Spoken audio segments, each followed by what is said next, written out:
John 5, 1-9 함께 읽겠습니다. 같이 읽겠습니다. 시작. 그 후에 유대인의 명절이 되어 예수께서 예루살렘에 올라가시니라. 예루살렘에 있는 양문 곁에 히브리 말로 베데스다라 하는 못이 있는데 거기 행각 5이 있고 그 안에 병자, 맹인, 다리 저는 사람, 혈기 마른 사람들이 누워 물의 움직임을 기다리더니 이는 천사가 가끔 못에 내려와 물을 움직이게 하는데 움직인 후에 먼저 들어가는 자는 어떤 병에 걸렸든지 낫게 됨이니라. 거기 36해 된 병자가 있더라. 예수께서 그 누운 것을 보시고 병이 벌써 오래된 줄 아시고 이르시되 내가 낫고자 하느냐. 병자가 대답하되 주여 물이 움직일 때에 나를 못에 넣어주는 사람이 없어 내가 가는 동안에 다른 사람이 먼저 내려가나이다. 예수께서 이르시되 일어나 내 자리를 들고 걸어가라 하시니 그 사람이 곧 나아서 자리를 들고 걸어가니라. 아멘. You may be seated.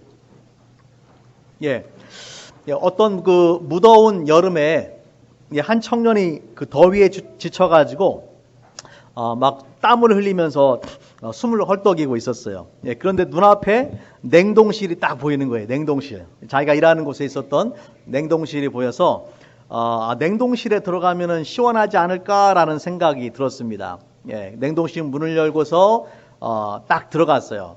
그런데 들어가자마자 냉동식물이 문이 뒤에서 딱 닫혀버리는데 열리질 않는 거예요. 아무리 열려고 해도 문이 열리질 않는 거예요. 두들기고 소리를 치고 고함을 쳐도 문이 열리질 않았어요.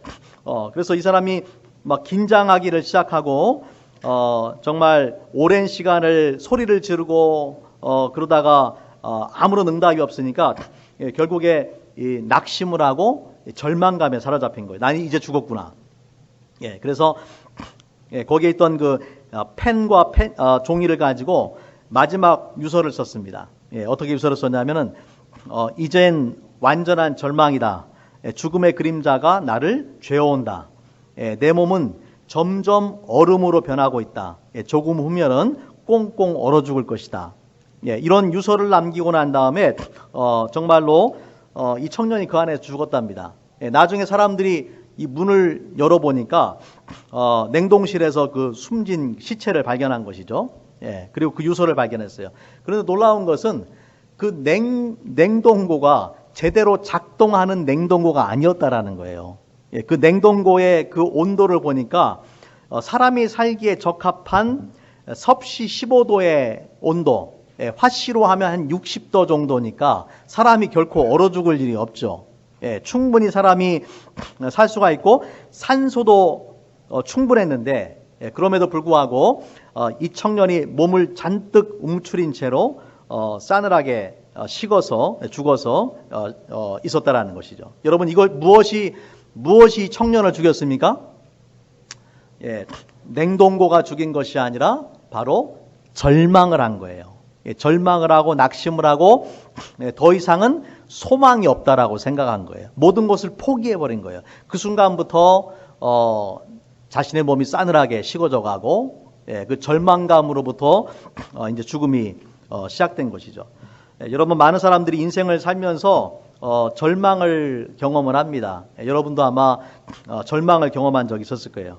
자신의 능력의 한계, 또 바꾸려고 노력하지만 도저히 바뀌지 않는 그런 환경, 그런 상황, 그런 여건으로 인해서 낙심하고 절망을 하죠.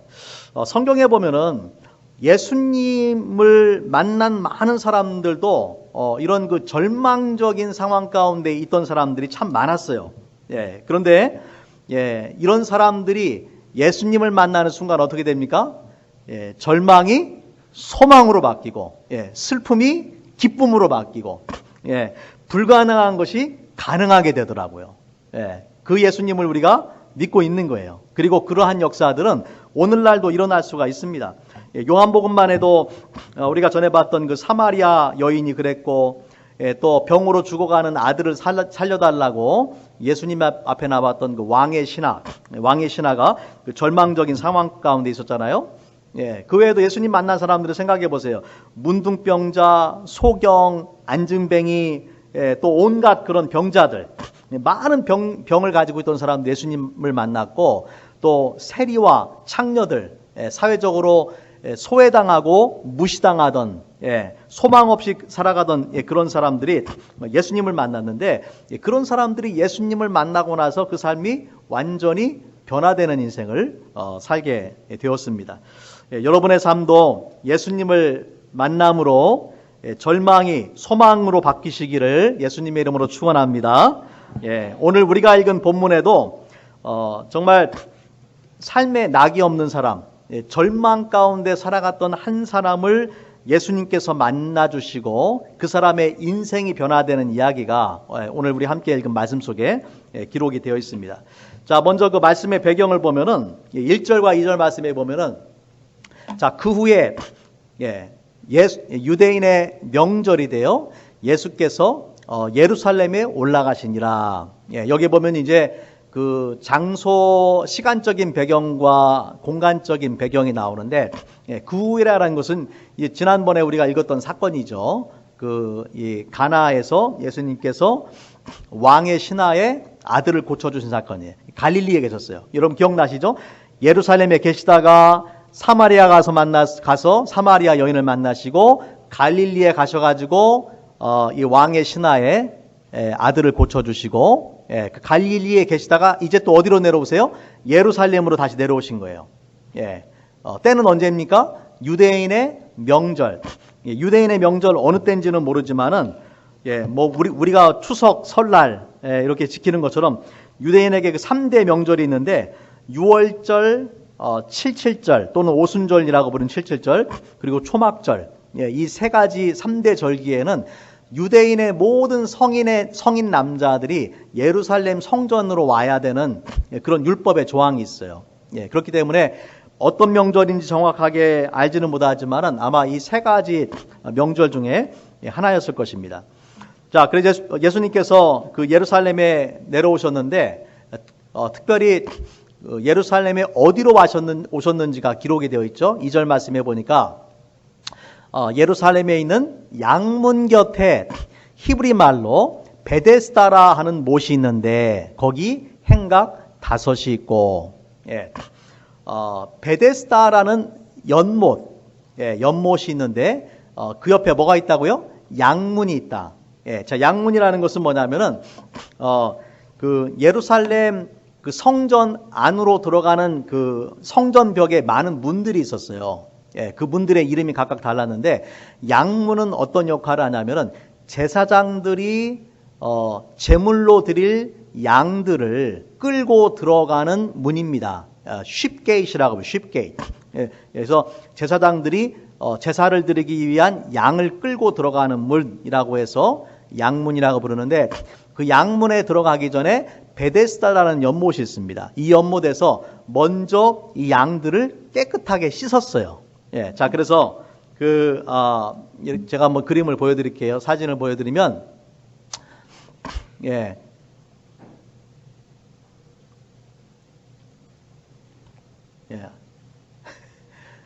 그 저쪽에 이제 제일 오른 빨간 색깔로 되어 있는 것이 그 성전이고, 그 다음에 그 위에 보시면은 쉽게이트라고 써 있죠. 쉽게이트. 그게 양문이에요. 그 양문이고, 그러니까 그 성전산으로 올라가는 문 중에 하나가 쉽게이트입니다. 그리고 그 바로 위에 뭐가 있습니까? 쉽게이트 바로 위에 뭐가 있어요? 위에 비춰보세요. 쉽게이트 바로 위에, Pool of Bethesda. 여기가 베데스다 연못이에요. 그러니까 베데스다 연못에서 양을 싣고 쉽게이트를 통해서 성전으로 들어가는 그런 모습이죠. 그래서 이 베데스다 그 못이 원래는 저렇게 생겼을 것이다라고 학자들이 이제 그림을 만든 거예요. 두 개의 그런 못으로 되어 있고, 또 1888년에 이 베데스다 연못이 발견이 되었습니다. 예, 거기에 이 5개의 행각이라는 것은 지붕이 있는 그런 정자 같은 것을 말하는데 그런 행각이 발견됐고, 예, 또 그 천사와 그 물의 벽화, 프레스코, 예, 벽화가 같이 발견되는 것이 1888년에 있었습니다. 예, 그래서 이것이 아마 베데스다 연못일 것이다라고 추정을 하고요. 예, 요거는 이제 제가 지난번에 그 성지순례를 갔을 때 베데스다 연못을 찍은 거예요. 예, 베데스다 연못이 연못 자체는 이렇게 그 상당히 그 밑에 낮게 되어 있습니다. 예, 이런 형태로 밑에 이제 못이 있는 거죠. 예, 자, 이것이 지금 현재의 모습인데 예수님 당시에는 이렇게 생겼을 것이다 라고 그림을 그려본 거예요. 제가 그린 건 아니고 다른 분이 그린 거예요. 이렇게 생겼었는데 지금 이렇게 생겼는데 옛날에는 이렇게 생겼을 것이다 라는 거죠. 예, 비슷하죠? 예, 이렇게. 예, 그래서 거기 보니까 아픈 사람들이 물속에 들어와 있고, 예수님께서 이제 그 아픈 사람들이 있는 그 현장으로 오신 것입니다. 예. 자, 그럼 다시 이제 본문으로 돌아가 보면은, 자, 본문으로 돌아가 보면은, 자, 이 베데스다 연못의 특징이 있습니다. 이 베데스다 연못의 특징은 뭐냐면은 그 안에 많은 병자, 맹인, 다리 저는 사람, 혈기 마른 사람들이 누워서 물의 움직임을 기다리더니 이는 천사가 가끔 못에 내려와 물을 움직이게 하는데 움직인 후에 먼저 들어가는 자는 어떤 병에 걸렸든지 낫게 됨이니라. 예, 이렇게 기록을 하고 있습니다. 자, 그런데 여러분 특이한 게 있죠. 3절 후반절부터 4절은 뭘로 되어 있습니까? 괄호로 되어 있어요. 괄호로 되어 있고 영어 성경에 보면은 4절이 없어요. NIV 성경에는 4절이 없어요. 이 번역이 들어가 있는 성경도 있고 없는 성경도 있어요. 한국어 성경에는 이 구절이 괄호로 되어 있어요. 여러분 이것이 왜 이렇게 되어 있냐면은 성경의 원본은 우리가 없어요. 성경은 다 사본입니다. 근데 사본 중에서 오래될수록 권위가 있는 사본이에요. 그러니까 오래되고 권위가 있는 사본에는 이 4절 말씀이 빠져 있습니다. 4절 말씀이 없어요. 그런데 후대에 나중에 쓰여진 사본에는 4절 말씀이 첨가가 되어 있어요. 그래서 학자들이 생각하기에는 4절은 원래는 없었는데 나중에 첨가가 된 말씀이다라고 그렇게 생각을 합니다. 자, 4절 내용에 보면은 그 천사가 가끔 못에 내려와 가지고 물을 움직이게 하는데 누구든지 먼저 들어가면은 병이 나음 받는다라고 그렇게 이야기하죠.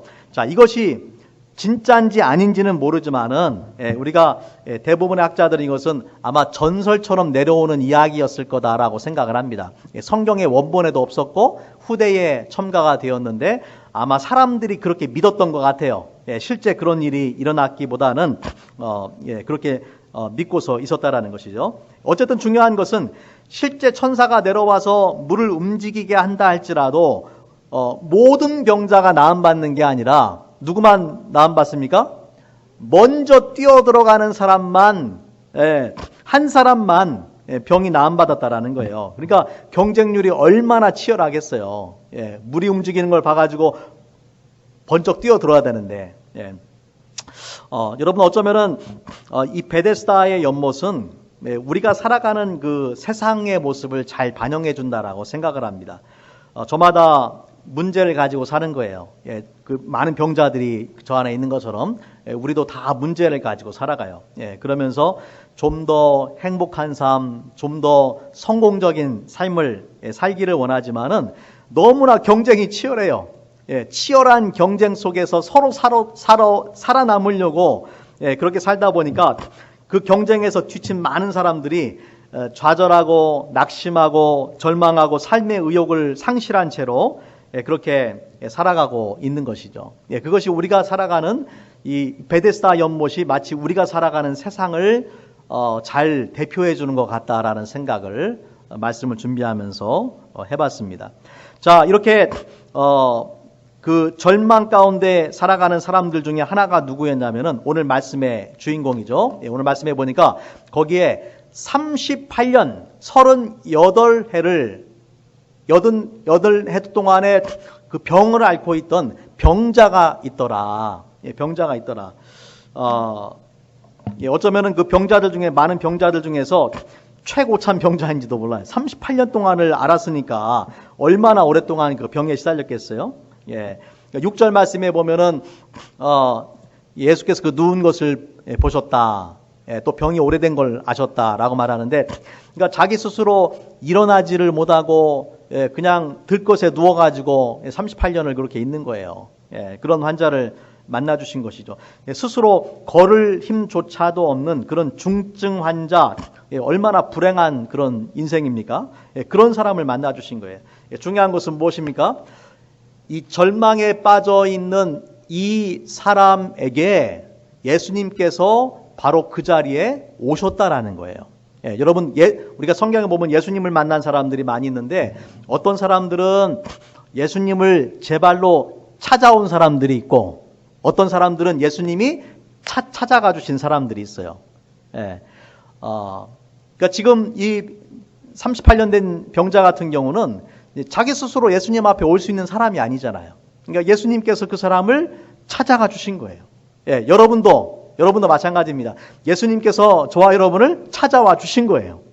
그래서 우리가 예수님을 만나게 된 것입니다. 예수님께서 절망에 빠져 있는 그 장소에 오셨다라는 거예요. 지금 베데스다 연못에는 온갖 병자들이 많아요. 여러분, 어쩌면은 그 당시 아프지 않은 정상적인 사람들은 여기에 가는 것을 꺼려했을 것입니다. 온갖 병자들이 와가지고 신음소리가 나고 아프다고 하고, 지금 이런 곳에 누가 오고 싶겠어요. 눈먼 사람, 다리 저는 사람, 사지가 마비된 사람, 땀과 고름과 그런 것이 범벅이 돼가지고 역겨운 냄새가 막 나는 그런 자리 아닙니까? 그런 자리는 사람들이 회피하는 자리예요. 여러분 상상을 해보세요. 여러분이 바로 그 자리에 있다라고 생각을 해보세요. 여기저기서 아프다고 난리가 나고, 냄새가 막 역겹고, 냄새가 나세요 지금? 성경을 여러분이 그 자리에서 있다라고 생각하고 상상을 한번 해보세요. 그런 자리에 누가 오셨어요? 예수님이 직접 방문을 하셨다. 여러분, 제가 젊었을 때에,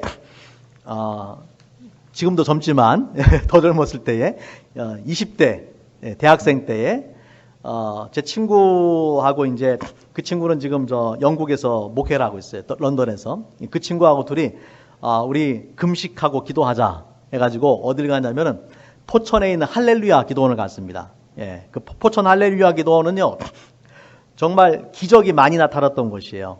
그리고 온갖 이 병자들, 아픈 사람들이 와가지고 그 기도하고 하는 곳이거든요. 거기를 이제 금식 기도원을 제 친구랑 같이 갔어요. 기도원에 딱 들어가서 그 예배 현장에 딱 들어가니까 먼저 코를 팍 찌르는 게 뭐냐면은 냄새, 이 사람들의 냄새, 아픈 사람들의 냄새. 뭐 막 정말 고름 냄새, 땀 냄새, 거기다 뭐 이렇게 콩나물 짬밥 냄새, 막 온갖 냄새가 섞여가지고 역겨운 냄새가 팍 나는 거예요. 저는 거기 더 이상 못 있겠어요. 그래가지고 잠깐 거기다가 그냥 따로 혼자 기도하려고 생각하고 돌아왔어요. 저녁에 잠을 자려고 하는데 배는 고프고 금식을 하니까 잠이 안 와요. 그래서 그 할렐루야 기도원에 가면은 기도 굴이 있습니다. 굴에 들어가 가지고 사람들이 개인적으로 기도하는 데가 있어요. 거기 가지고 이제 기도를 하는데 기도하는 가운데 하나님께서 마치 그 예수님 당시에 예수님의 그 사역의 현장을 보여주시는 것 같더라고요. 무엇이냐면은 예수님 가는 곳마다 어떤 사람들이 따라다녔냐면 온갖 병자들, 아픈 사람들, 예수님 앞에 다윗의 자손 예수여 나를 불쌍히 여겨주소서 고함치는 사람들이 있는가 하면은 예수님 뒤에 와가지고 막 옷자락이라도 만지려고 하는 사람들도 있었고, 온갖 병자들이 예수님을 쫓아다녔어요. 그러면서 주님께서 저에게 주시는 감동이 뭐냐면, 아, 내가 맡은 냄새를 예수님이 맡으셨구나 라는 거예요. 예수님이 그 냄새를 맡으셨구나. 내가 맡은 역겨운 냄새, 병자들의 냄새를 예수님께서 맡으셨구나. 그러면서 제가 회개가 나오더라고요. 회개가. 저는 그 냄새가 싫어가지고 잠깐 있다가 나와버렸는데, 예수님께서는 그런 사람들에 늘 둘러싸여가지고 사셨던 거예요. 예수님의 은혜가 도움이 필요한 사람들, 절망 가운데 있는 사람들, 그들을 찾아가시고 한 사람 한 사람 만나주시고 그들을 고쳐주시고 그들에게 소망을 주시고 기쁨을 주셨던 거예요. 그것이 바로 그 예수님의 그런 삶이었습니다. 그래서 정말 오늘 말씀에도 예수님께서 어떠셨습니까? 주님이 필요한 곳으로 가셨어요. 예수님께서 이 땅에서 공생의 3년을 살면서 주님이 필요한 곳으로 가셨어요. 하늘의 영광을 버리시고 이 땅에 오신 이유도 죄 많은 인간들, 저와 여러분을 구원하시기 위해서, 죄의 고통에서 우리를 벗어나게 하기 위해서 주님께서 이 땅에 오신 것입니다. 아픔과 고통과 슬픔, 눈물, 좌절, 절망 가운데 있는 곳에 친히 예수님께서 오셔서 고통받는 사람들을 만나주시는 거예요. 예수님께서 이런 사람들을 만날 때 어떤 마음을 가지셨을까요? 성경에 보면은 불쌍히 여기셨다라고 말씀합니다. 옛날 성경에는 민망히 여기셨다 그렇게 표현되어 있어요. 이 말은 뭐냐면은 영어 성경에는 compassion을 가졌다라고 말해요. compassion. Jesus had compassion. compassion이라는 말은 come이라는 말은 함께, passion이라는 말은 고통당한다라는 말이에요. 그러니까 고통당하는 사람들에게 와서 그들의 고통을 함께 느낀다라는 거예요. 눈먼 사람들이 예수님 앞에 나오면은 눈먼 사람의 고통을 예수님께서 느끼시고 공감하시고, 문둥병자가 주님 앞에 나오면은 문둥병자의 고통을 주님께서 함께 느끼시고, 암 환자가 주님 앞에 나오면은 암 걸린 사람의 고통을 함께 느끼시고, 예수님께서 이런 컴패션을 가지고 불쌍히 여기시는 마음을 가지고 한 사람 한 사람들을 만나주시고 대해주셨다라는 것입니다. 자, 그래서 오늘도 마찬가지죠. 오늘 우리가 읽은 본문의 말씀에서 예수님께서 이 베데스다, 온갖 병자들이 있는 곳에 오셔서 그 중에서도 가장 중증한 자, 가장 아마 오랫동안 그 자리를 지키고 낙심과 절망 가운데 있는 사람을 찾아주셔서 이 사람에게 대화를 하시는데 두 마디를 딱 하셨어요. 하나는 질문이고 하나는 명령입니다. 하나는 질문을 하시고 하나는 명령을 하셨어요. 자, 먼저 예수님께서 하신 질문을 한번 볼게요. 5절 말씀에 보면은 6절 말씀, 예수께서 그 누운 것을 보시고 병이 오래된 줄 아시고 이르시되 내가 낫고자 하느냐. Do you want to get well? 네가 낫고자 하느냐. 어떻게 보면 너무나 당연한 얘기 아닙니까? 아픈 사람에게 와가지고 네가 낫고 싶으냐? 라는 거 너무나 당연한 얘기 아니에요? 그런데 여러분 같으면 뭐라고 대답하시겠어요? 여러분이면 네, 낫고 싶습니다 라고 대답할 것 같죠?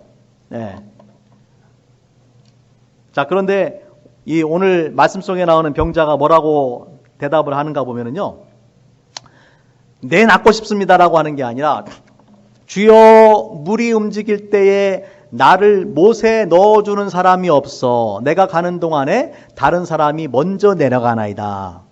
예수님은 낫고 싶으냐라고 얘기하라는데 이 사람은 낫고 싶다 아니다 그 얘기가 아니에요. 그렇게 대답하는 게 아니라 물이 움직일 때에 나를 못에 넣어주는 사람이 없습니다. 내가 가는 동안에 다른 사람이 먼저 들어갑니다. 다시 말하자면은 이 아주 체념이죠, 체념. 더 이상 뭐 낫고 싶다라는 대답을 할 수조차도 없는 그런 상황이에요. 이 사람의 대답을 요약하면 두 가지죠. 첫 번째는 아무도 날 도와주지 않습니다. 아무도 날 도와주지 않습니다. 두 번째는 뭡니까? 다른 사람이 항상 나보다 먼저 들어갑니다. 예, 그렇게 이야기하는 거예요. 예, 지금 살고자 하는 그런 의욕이 전혀 없고 자포자기한 상태로 그렇게 누워 있는 거예요. 38년 동안을 그렇게 아팠고 38년 동안을 그렇게 지내왔고 앞으로도 병이 나을 것이라는 희망이나 소망은 전혀 보이지가 않는 그런 상황이죠. 38년이라는 투병 생활이 이 사람에게서 소망을 완전히 빼앗아가고 절망만 남겨놓은 거예요. 오늘도 어제처럼 내일도 오늘처럼 그냥 그 자리에서 누워서 그렇게 살아갈 뿐입니다. 여러분, 오늘 말씀 속에 나오는 이 38년 된 그 병자는 모든 이 절망에 빠진 사람들, 소망을 잃고 살아가는 모든 사람들을 대표해 준다라고 생각을 합니다. 문제를 안고 살아가지만은 문제를 해결할 수 있는 능력도 없고 문제를 해결하고자 하는 의지도 더 이상 없고 그냥 절망 가운데 살아가는 것이죠. 이것이 오늘날 많은 사람들의 그런 모습이에요. 문제를 알지만 문제를 더 이상 해결하려고 하는 의지도 없어요. 그런 소망도 없어요. 그렇게 살아가는 거예요. 제가 아는 기독교 상담가로 일하는 목사님이 있는데 그분이 이제 자기를 찾아오는 상담하는 사람들, 많은 중독자들한테 첫 번째 그런 질문을 물어본답니다. Do you want to get well? 그렇게 물어본대요. 낫고 싶습니까? 예수님께서 하셨던 말씀하고 똑같은 말씀이죠. 그런데 놀랍게도 이 많은 중독에 걸렸던 사람들이 의외로 낫고 싶습니다라는 대답을 하지를 않는다라는 거예요. 예를 들면은 이 마약이나 마약 중독이나 이 포르노 중독에 걸려 있는 사람들 와서 이제 선뜻 낫고 싶다라고 못 한다라는 거죠. 왜냐하면은 기대감이 없는 거예요. 왜냐하면 자기가 이전에 스스로 그 문제를 해결하려고 얼마나 많이 노력을 해봤겠어요. 마약을 끊고 포르노도 끊고 스스로 끊어보려고 많은 노력을 했는데 다시 그 중독으로 돌아가 버리는 거예요. 이런 일이 반복되다 보니까 나는 안 돼, 나는 할 수 없어 라는 마음, 그 마인드셋이 딱 잡혀 있기 때문에 더 이상 나아질 거라는 그런 소망을 가지지를 못한다라는 거예요. 절망뿐인 것이죠. 술 중독자가 다시는 술을 먹지 않겠다라고 다짐을 하지만은 소용이 없어요. 결국엔 어떻게 됩니까? 술을 끊을 수 있다라는 소망이 사라지고 난 어쩔 수 없는 인간이야 라는 절망과 체념만 남게 되는 것입니다. 하지만 여러분 기억하십시오. 이렇게 소망 없는 인간, 절망 가운데 사는 인간에게 예수님이 찾아오셨다라는 것입니다. 그리고 그 예수님을 만나면은 38년이 아니라 그보다 훨씬 오래된 그런 우리가 안고 살아가는 문제라 할지라도 해결되지 않을 문제가 없는 것입니다. 오늘 예수님께서 절망 가운데 있는 이 38년 된 병자를 찾아오셔서 6절 말씀에 다시 한번 돌아가 보면은요, 그 누운 것을 보시고 그 병이 오래된 것을 아시고 라고 말씀하죠. 예수님께서 보시고 아셨다. 여러분, 주님께서 우리의 문제를 보시고 우리의 모든 문제를 알고 계신 분이세요. 이미 다 보고 계시고 이미 다 알고 계세요. 이 38년 된 병자의 문제도 예수님께서 알고 계세요. 그의 과거와 현재를 알고 계세요. 처음에는 얼마나 많이 그 병 고치려고 노력을 했겠어요. 근데 안 되니까 절망하고 낙심하고 아무도 나를 도와주지 않습니다. 다른 사람이 항상 먼저 들어갑니다. 라고 그렇게 대답을 하고 있는 것이죠. 다른 사람은 몰라도 여러분 기억하십시오. 주님은 나의 고통을 보고 계시고 알고 계신다. 그리고 주님은 나의 그 어떤 문제라도 해결해 줄 수 있는 능력이 있으신 분이다. 아멘입니까? 예. 자, 예수님께서 이제 명령을 하십니다. 절망에 빠져 있는 이 사람을 만나셔가지고 명령을 하세요. 어떤 명령을 하세요? 예수께서 이르시되 일어나 내 자리를 들고 걸어가라. 명령을 하시는 거예요. 예. 그 사람이 곧 나와서 자리를 들고 걸어가니라. 이날은 안식일이니. 예, 38년 된 병자가 예수님을 만나서 치유를 받게 되는 놀라운 역사가 일어나게 됩니다. 예, 여러분, 예수님께서 이 땅에 오신 이유를 마태복음 4장 23절 말씀에 보면은 모든 병과 모든 약한 것을 고치셨다라고 말씀하세요. 모든 병과 모든 약한 것.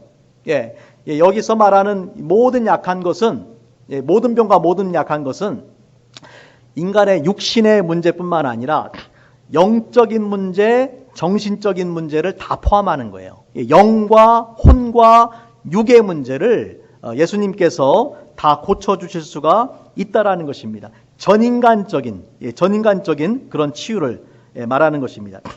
사실 오늘 말씀 속에 나오는 주인공도 마찬가지죠. 육체의 질병을 오랫동안 겪으면서 이 사람에게 있어서 더 중요한 문제는 뭐냐면은 마음의 질병이에요.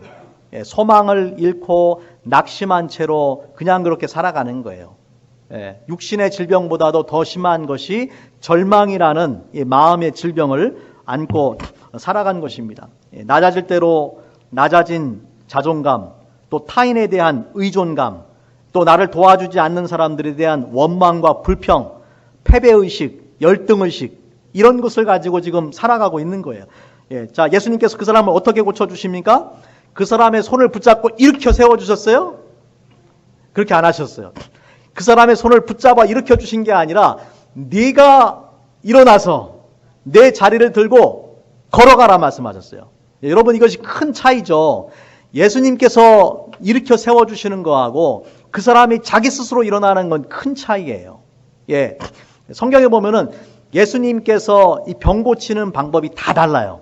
예. 각 사람의 상황에 따라서 그들의 영적인, 정신적인, 육체적인 상황에 따라서 각 사람을 치유하시는 방법이 다 달라요. 예. 아마 예수님께서 보시기에 이 사람의 같은 경우는 자기 스스로 일어나야 된다라는 것을 깨우쳐 주시는 것 같아요. 예, 그 마음의 질병에서 벗어나서 할 수 없다라는, 아무도 나를 도와주지 않고 항상 모든 사람이 먼저 내 앞서서 그 물에 들어간다라고 하는 절망감에 빠져 있는 이 사람에게 그 자리를 들고 일어나라고 스스로 그 문제를 해결할 수 있도록 주님께서 명령을 하신 것입니다.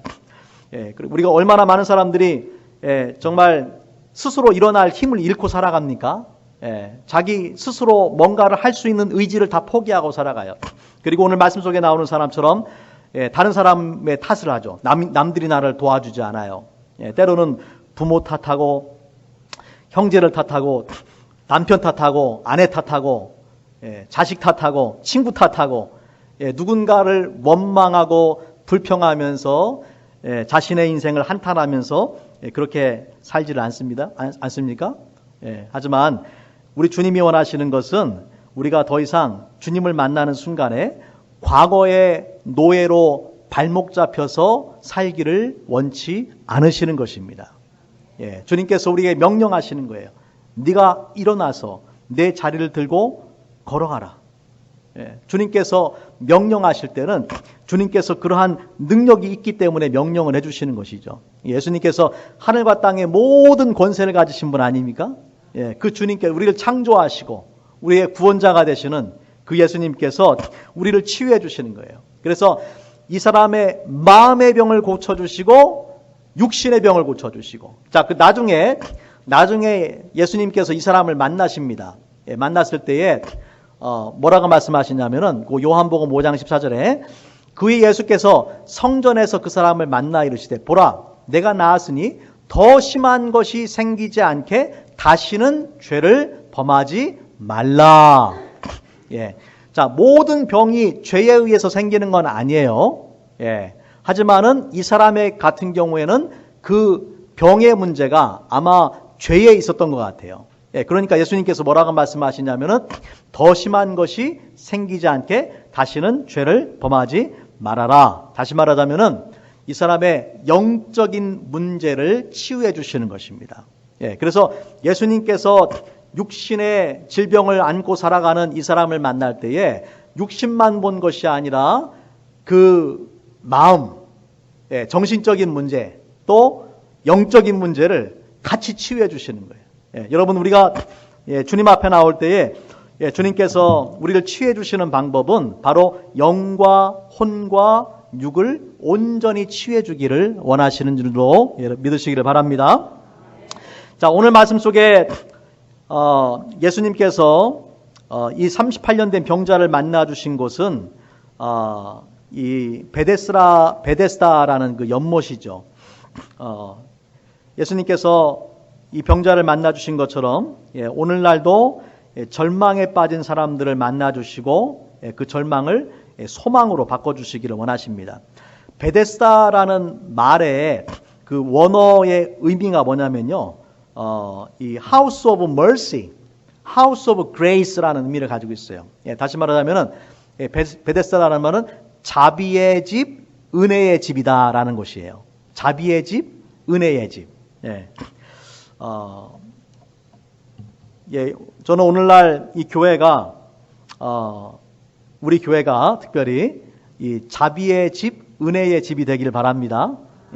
우리 교회에 오시는 모든 분들이 하나님의 자비를 경험하고 하나님의 은혜를 경험해야 돼요. 자, 그런데 여기서 한 가지 중요한 것이 뭐냐면은 이 베데스다의 위치가 어디 있다고 했습니까? 양문 옆에 있대. 양문, 쉽게이트. 그런데 양문은 하나님 앞에 제사를 드리는 그 양들을 끌고 지나가는 그 문이란 말이에요. 예수님께서 이 세상에 왜 오셨습니까? 우리의 죄를 대신 짊어지는 하나님의 어린 양으로 오셨어요.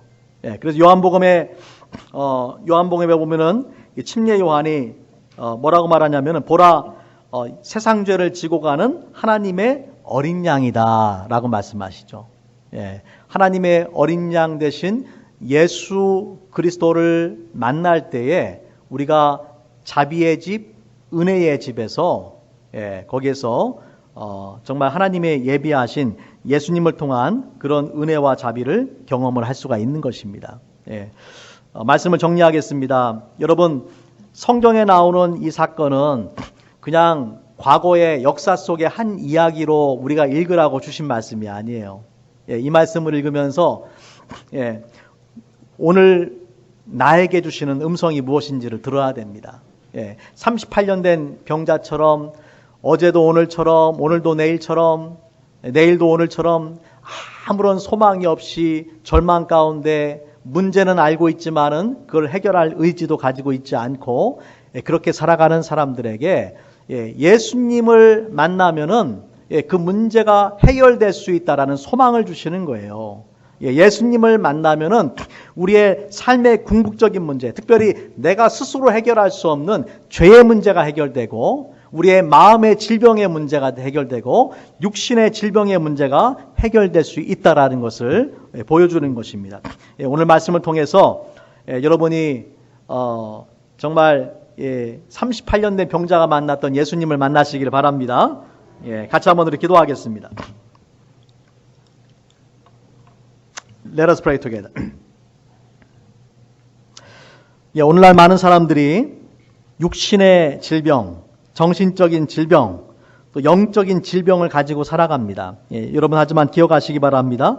예수님께서는 그 어떤 우리가 가지고 있는 문제, 고난, 고통보다도 훨씬 크신 분이십니다. 나는 할 수 없다고, 나는 이런 상태가 된 지 너무나 오래됐다라고 그렇게 좌절하고 포기하지 마시기 바랍니다.